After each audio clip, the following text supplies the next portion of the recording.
અરવલ્લી જિલ્લા પંચાયતના શાસક પક્ષ અને ડીડીઓ વચ્ચે કકડાટનો મામલો સામે આવ્યો છે ત્યારે અરવલ્લી જિલ્લા પંચાયત પ્રમુખ પ્રિયંકા ડામોરે નિવેદન આપ્યું હતું, જેમાં આગામી યોજાનાર સામાન્ય સભાનો બહિષ્કાર કરવામાં આવશે તેવું જણાવવામાં આવ્યું હતું.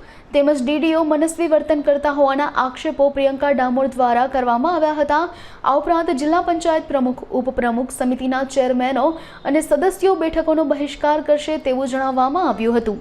પ્રિયંકાબેન સુભાષભાઈ ડામોર, અરવલ્લી જિલ્લા પ્રમુખ, જે અરવલ્લી જિલ્લા પંચાયતમાં જે જિલ્લા વિકાસ અધિકારી શ્રી અમારા સંકલનમાં તમામ શાખાઓ અમારા સંકલનમાં કોઈ રહેતા નથી, તેથી અમારા જિલ્લા સદસ્યશ્રીઓ, ચેરમેનશ્રીઓ અને હું પ્રમુખશ્રી તરીકે સામાન્ય સભાનો બહિષ્કાર કર્યો છે અને અમે કોઈ પણ મિટિંગમાં હાજર રહેશું નહીં.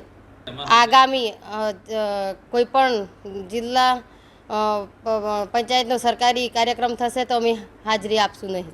માગણી અમને જિલ્લા પંચાયતના સદસ્યશ્રીઓ અને ચેરમેનશ્રીઓ અને નું માન સન્માન જળવાતું નથી.